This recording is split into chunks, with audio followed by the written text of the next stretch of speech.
وقال النبي صلى الله عليه وسلم خيركم من تعلم القرآن وعلمه أو كما قال النبي عليه الصلاة والسلام সকলে একটু জিকির করি লা ইলাহা ইল্লাল্লাহ লা ইলাহা ইল্লাল্লাহ লা ইলাহা ইল্লাল্লাহ লা ইলাহা ইল্লাল্লাহ লা ইলাহা ইল্লাল্লাহ লা ইলাহা ইল্লাল্লাহ লা ইলাহা ইল্লাল্লাহ ইল্লাল্লাহ লা ইলাহা ইল্লাল্লাহ বাজকে রশহর চিবিনি দার খরুশাজ লে দানাস্তরি মানাক গুশাজ ডাবুল বুল বর গুনশ তসবিহ খানে হর হরস বতসবিহস জবানে मोमिना ज़िक्र खुदा बिस्यार गोद याद ओ कुन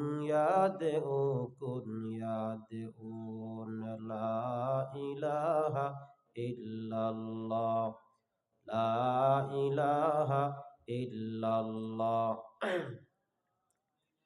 সকলে জোরে জোরে পড়ি লা ইলাহা ইল্লাল্লাহ লা ইলাহা ইল্লাল্লাহ লা ইলাহা ইল্লাল্লাহ মুহাম্মাদুর রাসূলুল্লাহ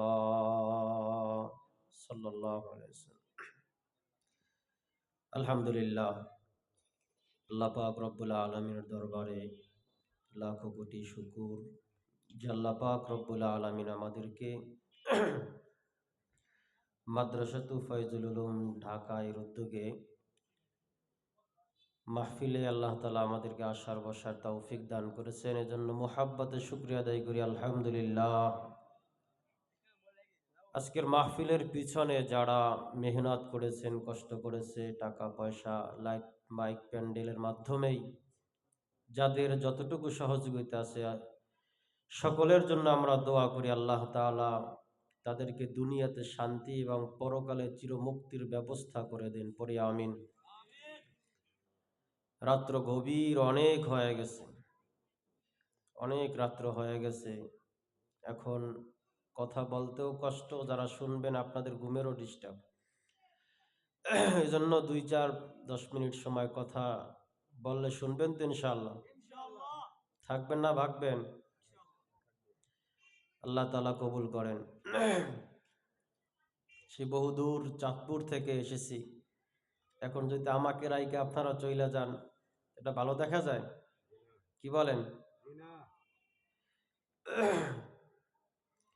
আজকের এই মাহফিল মাদ্রাসার আয়োজনে। মাদ্রাসায় কি শিক্ষা হয়? কথা বলেন। এমন আওয়াজ দিবেন ঘুমন্ত মানুষের যেন ঘুম ভেঙে যায়। পারবেন তো ইনশাআল্লাহ? যারা গেছে আবার যেন চইলা আসে যে ওখানে কিছু একটা হইতেছে। কোরআনের বাগান তো, ঠিক কিনা? মাদ্রাসায় কি শিক্ষা হয়? কোরআন। কোরআন কার? আল্লাহর কালাম। কার কালাম? নাকি দুনিয়ার কোনো মানুষের? এটা আল্লাহ তাআলার কালাম। যখন রাসূলুল্লাহ সাল্লাল্লাহু আলাইহি ওয়াসাল্লামের উপরে নাজিল করলেন এই কোরআন, তখন এই কোরআন যখন তেলাওয়াত শুরু করছে রাসূল, আরবের লিডাররা আবু জাহেল, উকবা, সায়েবা এরা এসে বলে, মুহাম্মদ তুমি এমন কোন কালাম পড়ো যেগুলো শুনলে মানুষ বাপদাদার ধর্ম ভুলে গিয়া ইসলামের পথে চলে আসে। তো মনে করছে এটা জাদু, মুহাম্মদ নিজে কালাম বানাইছে। তো ইয়ামান থেকে একজন জাদুকর, জামাত নামের এক জাদুকর আনছে। আইনা বলে, যাও মুহাম্মদকে জিজ্ঞেস করো সে কি কালাম পড়ে আর মানুষ সব ভুলে গিয়া ইসলামের পথে চলে আসে। আল্লাহ রসুলের কাছে এসে জামাত বলছে, মুহাম্মদ পড়েন সবাই সাল্লাল্লাহু আলাইহি ওয়াসাল্লাম, কি কালাম পড়ো, কি জাদু করো যে মানুষ বাপদাদার ধর্ম ভুলে গিয়া ইসলামের পথে চলে আসে। তো আল্লাহ রসুল বলে, জামাত তুমি কি শুনছ যে কি কালাম পড়ি? বলে, না শুনি নাই। তাহলে শুনো। তো জামাত আল্লাহ রসুলের জবান থেকে যখন তেলাওয়াত শুরু করছে, রসুল তেলাওয়াত করতেছিল, জামাতের চোখ বেয়ে বেয়ে পানি পড়া শুরু হয়ে গেছে। সুবহানাল্লাহ বলেন। আল্লাহ রসুল যখন এক পর্যায়ে কালামিক পাক তেলাওয়াত করা বন্ধ করে দিছে, জামাত নামের জাদুঘর ডেকে ডেকে বলে, ও মুহাম্মদ তেলাওয়াত বন্ধ করিও না, কারণ তোমার তেলাওয়াতের ভিতরে এত মজা, ঘুমন্ত দিল গুলো জাগ্রত হয়ে যায়, তোমার তেলাওয়াতের মধ্যে এত মধু, ঘুমন্ত হৃদয় গুলো জেগে যায়। ও মানুষেরা, ও ঢাকার মানুষ, কই ঘুমাও? সারা জীবন তো ঘুমাইলা, কোরআনের একটা দিন একটা রাত্র মাত্র, কত রাত্র তাস খেলায় এরা সময় কাটাই দিছ, কত রাত্র লুড্ডু খেলায় সময় নষ্ট করছো, কত রাত্র আড্ডা দিয়া সময় নষ্ট হয়ে গেছে। পারো না একটা রাত্র আল্লাহরে দেখাইতে পারবা? আল্লাহ সারা বছর জীবনের পর রাতের পর রাত, বছরের পর বছর কোরআনের মজলিসে কখনো বসি নাই। আল্লাহ একটা রাত আমার আছে, তোমার দরবারে পেশ করলাম। আল্লাহ সবাই ঘুমায় গেছে কিন্তু আমি ঘুমাই নাই। ওগো আল্লাহ তোমার মোহাব্বতে পড়িয়া আবার চলে আসছি, কোরআনের প্রেম আমারে ঘুমাইতে দেয় নাই। কোন মানুষ আছো? আসো, দূরে দোকানে বাজারে আড্ডা দিচ্ছ, একটা সময় যদি, একটা মিনিট, একটা ঘন্টা, এক রাত যদি আল্লাহরে দেখাইয়া জীবনের গুনাহ মাফ করাইতে পারো, আরে আমার কথাটা পয়গম্বর বলেন, কেউ যদি মাহফিলের শেষ মোনাজাত দিয়া যখন বেরোয়, ওই বান্দাটার আমল নামায় কোনো গুনাহ থাকে না। আমরা তো বুঝি না। রসুলের জন্য উদাহরণ দিয়া বলেন, মায়ের বাচ্চা দুনিয়াতে যখন ভূমিষ্ঠ হয়, ওই বাচ্চার যেমন কোনো গুনাহ থাকে না, কোন আল্লাহর বান্দা গুনাহগার যখন মাহফিল থেকে মোনাজাত দিয়া দুই ফোঁটা চোখের পানি ফালাইয়া আল্লাহরে বলে, আল্লাহ জীবন ভর গুনাহ করেছি, অপরাধ করেছি, আল্লাহ সব যখন ঘুমায় গেছে, গাছগাছালি পাখপাখালি সব নীরব নিস্তব্ধ হয়ে গেছে, জমিনে কারো কাছে এখন রাত্রিবেলা কোনো হাত পাতলে আমারে কেউ জবাব দিবে না, কারো কাছে কিছু চাইলে দিবে না। আল্লাহ দুনিয়ার সব দরওয়াজা বন্ধ, ও আল্লাহ তোমার দরওয়াজা বন্ধ নাই। ও আল্লাহ আমি গুনাহগার, অপরাধী, জাহান্নামের আসামি, বড় গুনাহ করেছি আল্লাহ, আমি ঘুমাইতে পারি নাই, আমি কবরের আযাবের ভয়, জাহান্নামের ভয় ঘুমাইতে পারি নাই। আল্লাহ, ও আল্লাহ তোমার কাছে মাপ চাই, ক্ষমা চাই। আল্লাহর কাছে এখান থেকে মোনাজাত দিয়া যদি বিদায় হয়, পয়গম্বর বলেন বাচ্চা দুনিয়াতে আসার পরে যেমন কোনো গুনাহ থাকে না, মাহফিল থেকে বের হইয়া যাওয়ার পরে মোনাজাতের পরে তার আমল নামায় কোনো গুনাহ থাকে না। এজন্য আসেন দূরে দাঁড়ায় থাকলে এই নিয়ামত পাওয়া যাবে না, দূরে দাঁড়ায় দাঁড়ায় বয়ান শুনলে নিয়ামত পাবেন না। এজন্য আসেন কিছু সময়, অল্প সময়, কত সময় দূরে দূরে থাকলে চা খাইতে 5 মিনিট লাগে, 10 মিনিটের বেশি যাব না। 10 মিনিট বসতে পারবেন তো ইনশাআল্লাহ? এজন্য আমি আপনাদের সামনে একটা আয়াত তেলাওয়াত করছি, ইয়া আইয়ুহাল্লাযীনা আমানুত্তাকুল্লাহ ওয়া কুনু মাস সাদিকিন। পয়গম্বর আল্লাহ তাআলা ডাক দিয়া বলে, ও দুনিয়ার মানুষ, আমি আল্লাহরে ভয় করো, আমি আল্লাহ তাআলারে ভয় করো, ওয়া কুনু মাস সাদিকিন, আর ভালো মানুষের বন্ধু হও, তাদের সংস্পর্শে থাকো। আজকের এই মাহফিল এলাকার জন্য নিয়ামত, যারা আসতে পারছে তারা নিয়ামতের ভাগীদার হতে পারছে, আর যারা আসতে পারে নাই তারা নিয়ামতের ভাগীদার হতে পারে নাই। এজন্য আল্লাহ বলেন, বান্দা, গুনাহ তো কম করি নাই, জীবনের দিকে তাকাইলে দেখি ডানে গুনাহ, বামে গুনাহ, সামনে গুনাহ, পিছনে গুনাহ, এমন কোন গুনাহ নাই যে গুনাহ করি নাই। আমি যে অন্যায় করেছি, এই অন্যায়ের খবর যদি আমার মা জানতো, আমার সন্তান বলে আদর করতো না। আমি যে অন্যায় করেছি, অন্যায়ের খবর আমার বাপ জানলে সন্তান বলে পরিচয় দিত না। আমি যে অন্যায় করেছি, অন্যায়ের খবর জানলে আমার বন্ধু বান্ধবরা আমারে বন্ধু বলে স্বীকার করতো না। ও আল্লাহ, তুমি তো জানো আমি কত বড় পাপী, কত বড় অপরাধী, জাহান্নামের আসামি। ও আল্লাহ, তুমি আমারে মাফ করে দাও। এক বুড়া জীবনে অনেক গুনাহ হয়ে গেছে, গুনাহ করে ফেলছে, 70-80 বছর গুনাহ করে করে করে সময়টারে নষ্ট করছে, নাপাক করে ফেলছে। গভীর রাত যখন হয়ে গেছে, আল্লাহর কাছে শুধু কান্না করে, আল্লাহ, আমি অনেক গুনাহ করে ফেলছি, আল্লাহ তুমি আমারে মাফ করে দাও। গায়েব থেকে আওয়াজ আসতেছে, বুড়া কান্না করে লাভ নাই, তোর দোয়া আল্লাহর কাছে কবুল হবে না।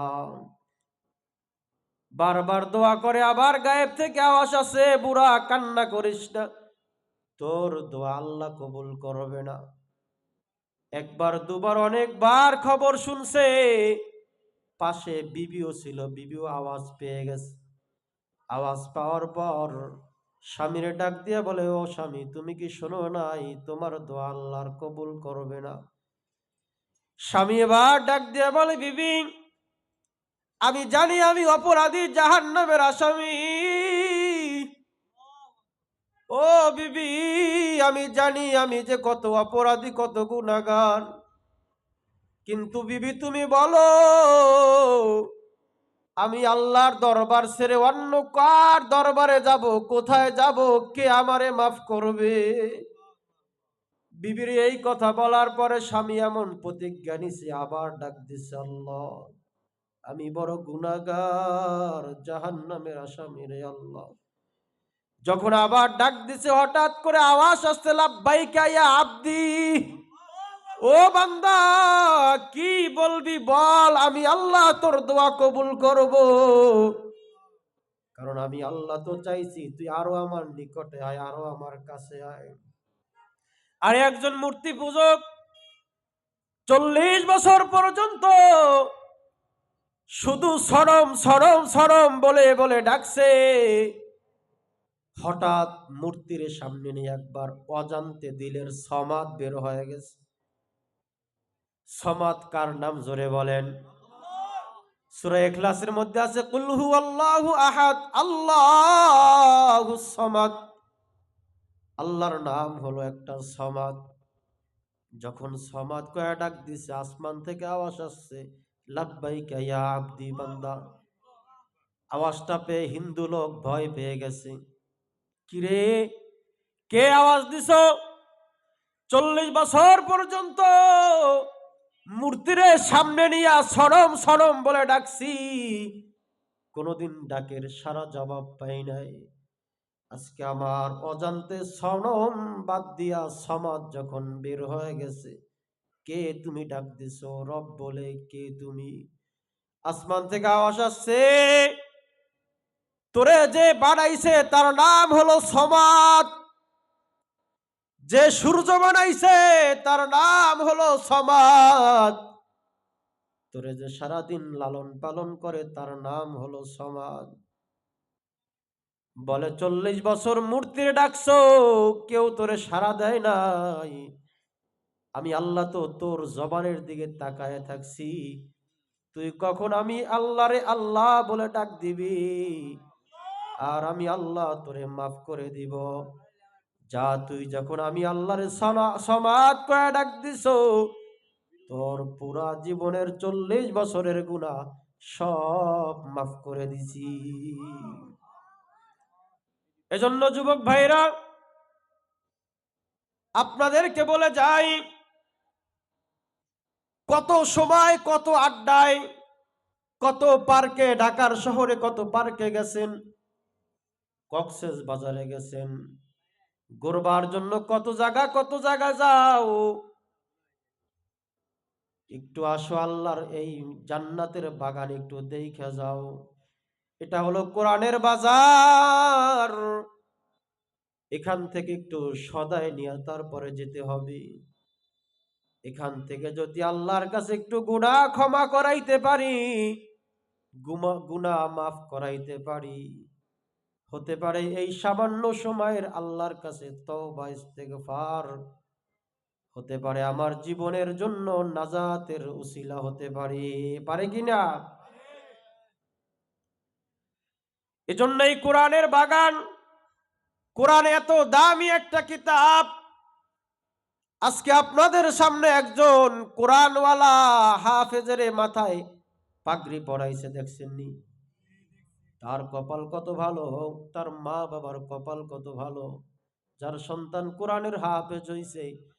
আল্লাহর রাসূল বলেন, হাসরের ময়দানে আল্লাহ তাআলা ওই কোরআনের হাফেজদের বাবার মাথায় এমন একটা টুপি পরায় দেওয়া হবে, সূর্যের আলোর চাইতেও তার আলো বেশি হবে। এ হলো কোরআনওয়ালাদের বাবার মাথায়। আর একজন কোরআনের হাফেজ, একজন কোরআনের আলেম, এদের কত মর্যাদা, কত সম্মান। আল্লাহর পয়গম্বর বলেন, মান করাআল কুরআনা ফাস্তাজহারাহু ফাআহাল্লা হালালাহু ওয়া হাররামা হারামাহু আদখালাহুল্লাহুল জান্নাহ ওয়া শাফাআহু ফি আশরাতিন মিন আহলি বাইতিহি কুল্লুহুম কদ ওয়াজাবাত লাহুন নার। এই পয়গম্বর বলেন, কোরআনওয়ালারা যারা কোরআনের হাফেজ, কোরআনের আলেম, হাসরের ময়দানে আল্লাহ তাআলা তাদেরকে সুপারিশ করার অনুমতি দিবেন। আর বলবেন, জাহান্নামীরা 10 জন জাহান্নামী ব্যক্তিদের একজন কোরআনের আলেম হাফেজ সুপারিশ করিয়া আল্লাহর জান্নাতে দিতে পারবে। শুধু কি তাই, কোরআনের কত মর্যাদা, কত মূল্য। যাদের সিনায় কোরআন থাকবে, হাদিসের মধ্যে আছে, তাদেরকে জাহান্নামের আগুন জ্বালাইতে পারবে না, তাদেরকে জাহান্নামের আগুনে জ্বালাইতে পারবে না। এজন্য কোরআনওয়ালার সিনা, কোরআনওয়ালার সিনা, যার সিনায় কোরআন আছে। অনেক মানুষ আছেন এখনো কোরআন পড়তে পারেন না, বুড়া হয়ে গেছে, কোরআন শিখতে পারে না। এরকমের একজন বুড়া ছিল যে কোরআনটারে হাতে নিয়ে শুধু আফসুস করে আর বলে, ये भी साज है खुदा का फरमान है।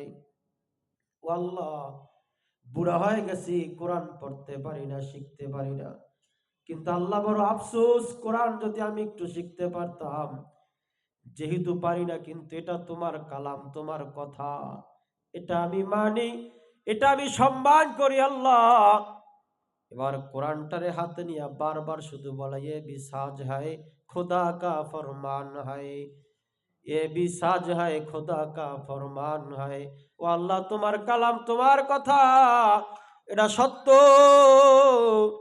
এটা তোমার কালাম, দুনিয়ার কোনো মানুষের কথা না, কালাম না, তোমার কালাম, এটা সত্য। তোমার কালামের মোহাব্বত করি, পড়তে পারি না।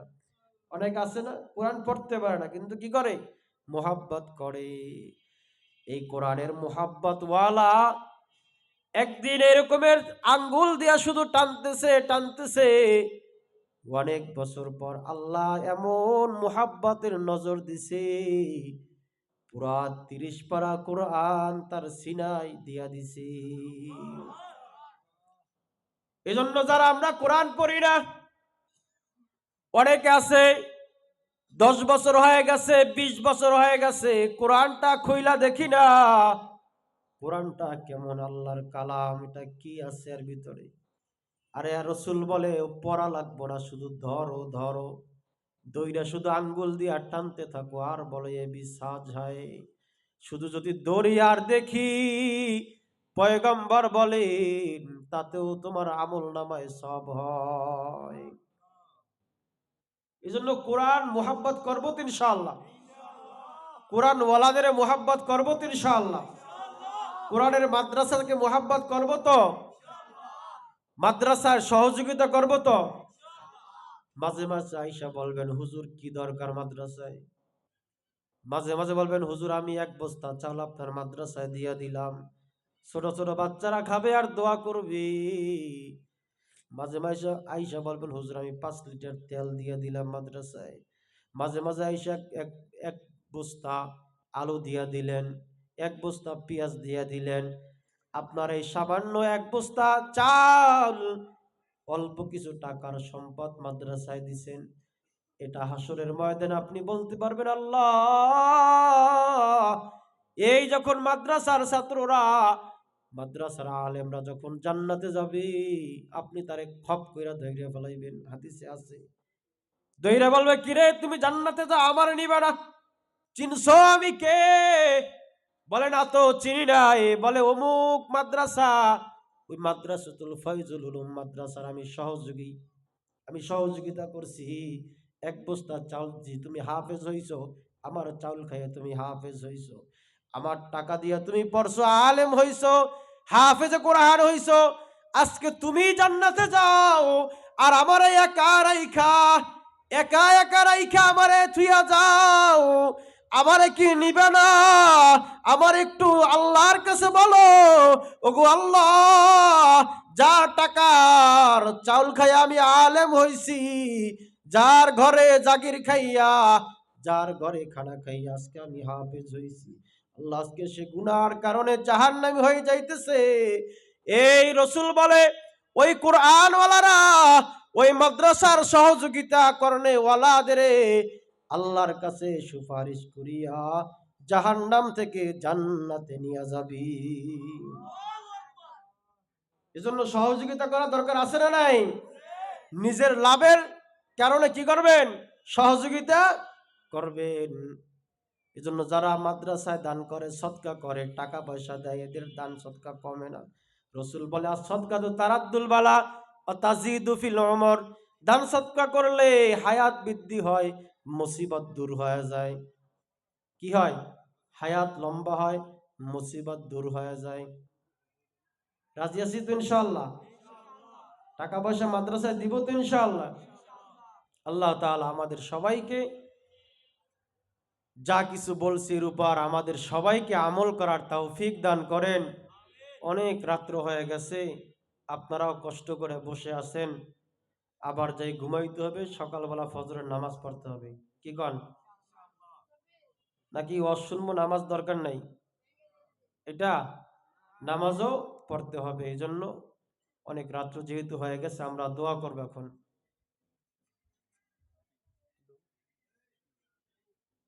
সব ইস্তেগফার করে আস্তাগফিরুল্লাহাল্লাযী লা ইলাহা ইল্লা হুয়াল হাইয়ুল কাইয়্যুম ওয়া আতুবু ইলাইহি লা হাওলা ওয়ালা কুওয়াতা ইল্লা বিল্লাহিল আলিয়্যিল আযীম।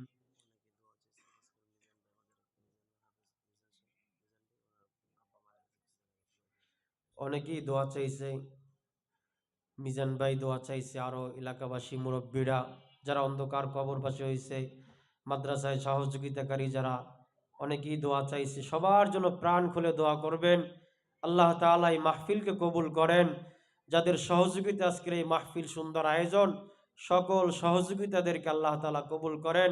যারা দান সৎকা করছেন, টাকা পয়সা দিছেন, আল্লাহ তাআলা সকলের দান সৎকা কবুল করেন। উসিলা করিয়া মাহফিলের উসিলা করে এলাকার ভিতর শান্তির ব্যবস্থা করে দেয়, সকলে বলে আমিন। আলহামদুলিল্লাহি রাব্বিল আলামিন, والصلاة والسلام على سيد الأنبياء والمرسلين وعلى آله وأصحابه أجمعين. ربنا ظلمنا أنفسنا وإن لم تغفر لنا وترحمنا لنكونن من الخاسرين. ربنا آتنا في الدنيا حسنة وفي الآخرة حسنة وقنا عذاب النار. رب ارحمهما كما ربياني صغيرا. رب ارحمهما كما ربياني صغيرا. اللهم اجعلني في عيني صغيرا وفي أعين الناس كبيرا. اللهم بارك لنا في رجب وشعبان وبلغنا রমাদান।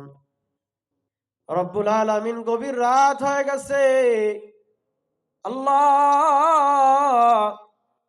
আসরের পর থেকে নিয়া এই রাত্র পর্যন্ত তোমার বান্দারা ঘুমায় নাই, তোমার মোহাব্বতে পড়িয়া কোরআনের ভালোবাসায় ঘুমাইতে পারে নাই।